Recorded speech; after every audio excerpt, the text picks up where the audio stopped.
Today I want to make a quick video because there's the Conor McGregor versus Dustin Poirier fight on literally 24 hours from this very moment.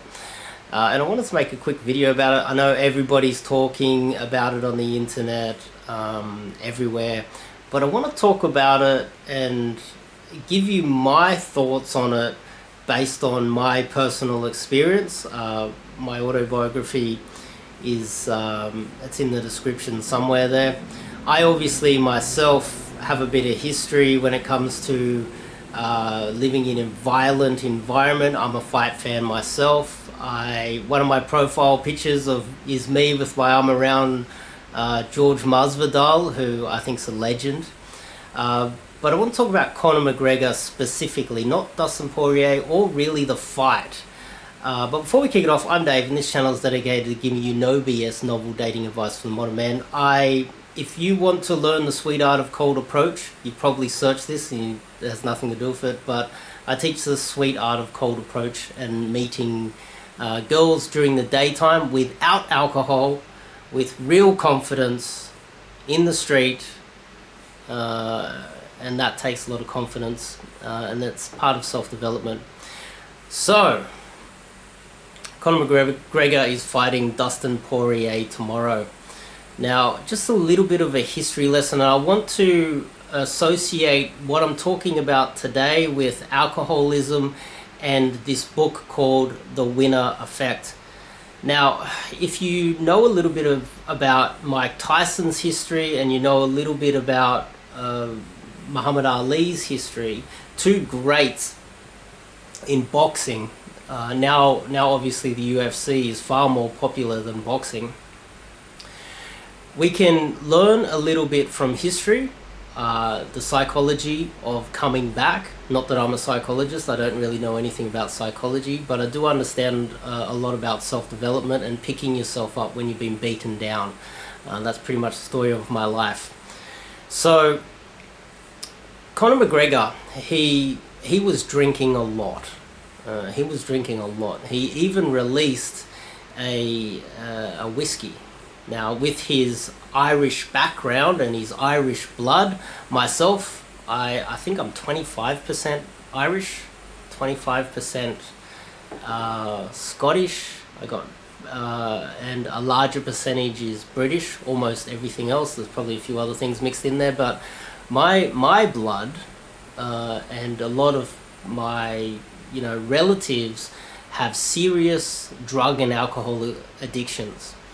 And in the early stages of my life, I had an abusive stepfather that would drink every single day, probably drink a 6-pack of beer almost every single day. He was very violent, grabbed me by the neck and put his fist in my face at 10 years old, and once choked me until I passed out. Actually choked me out. That's the environment that I I grew up in, and I grew up around alcoholics and a very violent, cowardly, it doesn't mean that he was tough, he was actually a coward, and he also had a lot of resentment issues of everybody else. He wasn't very liked. He had all these issues because of his alcoholism. And I associate that with what Conor McGregor was going through at that peak period where he fought Khabib. He released the alcohol, he was drinking a lot, he was at a peak and a trough at the same time. He was mentally down here, and his career was up here. And he got mauled by Khabib. He insulted Khabib, he insulted Khabib's family, he insulted Khabib's religion, he insulted Khabib in every way he possibly could, like a good old alcoholic scumbag would. Okay, and I want to make it clear, I don't hate Conor McGregor, I just want to analyze this in a little bit more depth. And then he came crashing down to earth. Now that crashing down to earth can be associated with the fall of great fighters like you know, Mike Tyson and Muhammad Ali. But Muhammad Ali was very different. Muhammad Ali was aging, and he had these beasts coming up through the ranks. He was knocked out by a relatively newcomer, knocked him out, then he came back and beat, and then another beast came in over the top, beat him, and then Muhammad Ali came back and beat both of them when he was really old. This wasn't, he didn't have a psychological problem. He was he had a strong will. There wasn't an alcohol or drug addiction problem. When he was trash talking people, it was purely psychological warfare. It wasn't artificial confidence boosted by alcohol, which I believe Conor's was. Conor's was artificial confidence boosted by alcoholism. Muhammad Ali was a total different beast. He was, you could even say he was a bit Machiavellian in his way that he would torture his opponents. But he was 100% focused on his craft, a proper craftsman. And that type of mindset can be used in every facet of life, okay? Mike Tyson, on the other hand, he had although people say that he was celibate for 5 years or something along those lines, he also had a lot of drug and alcohol problems. He got caught doing that. He got caught for rape. He went to jail. He has had psychological problems. Even today, he still has those same psychological problems. When Mike Tyson, it's in the book, The Winner Effect, when Mike Tyson went to jail and he got out of jail the first time, he was never the same person. He was never the same Mike Tyson. He was never going to be the same Mike Tyson. Because psychologically, he was never stable the entire time. And that's more like a Conor McGregor today. And I want to associate that with what's happening today. So Mike Tyson came out of jail, and he was not the same guy. He wasn't there. So what they did was they gave him what in boxing terms is called a tomato can. They gave him just some big guy that is a meathead, and he's just pretty much a punching bag for Mike Tyson to knock out. But they didn't tell Mike Tyson that. So Mike Tyson came out and knocked this guy out. Mike Tyson got a boost of testosterone, so he was building incremental gains. He was building on it, right? And his team knew that Mike Tyson was not all there at that stage. So they gave him another guy who was another tomato can. Mike Tyson beat him up. But Mike Tyson thought that this guy was a world-class fighter, but he wasn't. So out of jail, Mike Tyson knocked a guy out, knocked another guy out, and then they gave him the world title fight, you see? So it was building on his testosterone, but he didn't know that it was actually set up. And historically, that has been proven to be the case. Okay, so Mike Tyson was given a few easy beats, and then given the big one. Now, also, Mike Tyson had a lot of time in jail to think about what he did wrong. I don't think he was allowed to drink or take drugs in jail. Maybe people smuggled it in, I don't know. But he was sober in jail as far as I'm aware, okay? So then we look at what's happening with Conor McGregor right now. From my point of view, this is just purely my point of view, my opinion. What do I know about fighting? Whatever. But I think that what I'm talking about today has not been talked about. I can't find it on the internet. You search Conor McGregor, no one's talking about this. So I think that I would like to, and I would also like to associate that with meeting girls, okay? He's fighting Dustin Poirier, okay? But before that, he fought Cowboy. Cowboy is, and before that was the beatdown by Khabib. So he collapsed. He hit rock bottom after Khabib mauled him, and Khabib did maul him.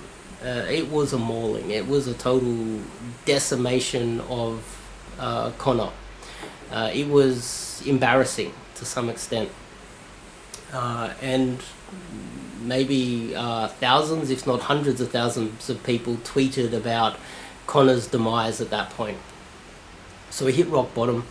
Then I dare say, this is just speculation, I have no idea what's going on behind the scenes, but I dare say that he would have seen a psychologist, a psychiatrist. People would have said, look, you're drinking too much, you've kind of lost the plot at the moment. We need to stop you drinking. You have a drinking problem. You're an alcoholic. We need you to deal with that. No doubt there's an alcohol specialist. I don't know, an alcoholism specialist. Maybe he has a mentor or a Alcoholics Anonymous type person in the background to look after Conor McGregor right now. Now, then he hit rock bottom, and I no doubt he disappeared for a little while, and then he obviously quit drinking. Okay. Then his first fight back was Donald Cerrone, Cowboy. Now, Cowboy is an established fighter. He is one of the old school fighters, and he knows how to fight. He knows how to defend himself. He's never been mauled like the beatdown that Conor McGregor gave him. That's suspicious in itself. But on top of that, he's also one of those fighters that is always in the back for the UFC if Dana White needs someone to fill in a position. So if there's a fight coming up and someone gets sick, Cowboy, can you turn up in 3 days' time, catch a flight right now and fight this guy? Yep, I'm on my way. Yeehaw! Right? That's Cowboy. He's a team player. A team player is willing to take a loss for the team.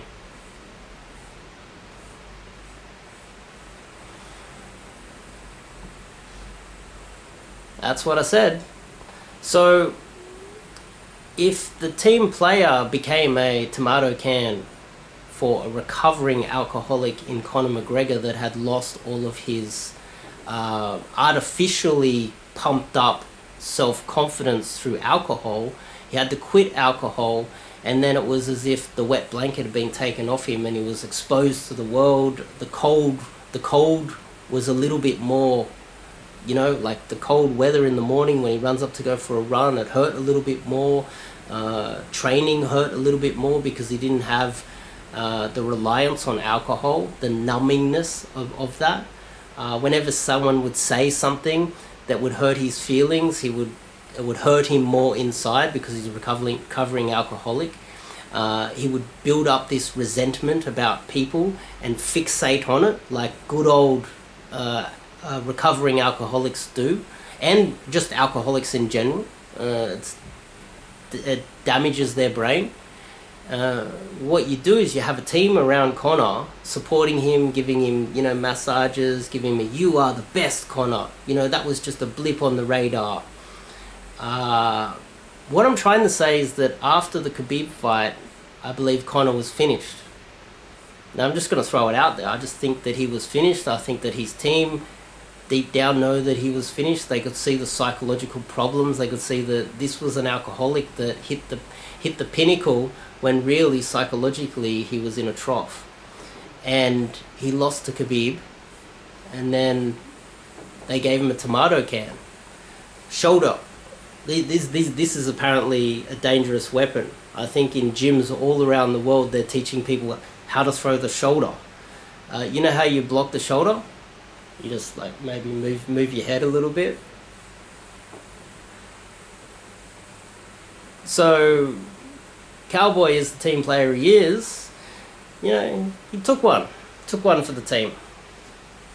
And so Conor got, and as we look at the book, the winner effect, he built some testosterone off that. He built some self-belief after that loss to Khabib.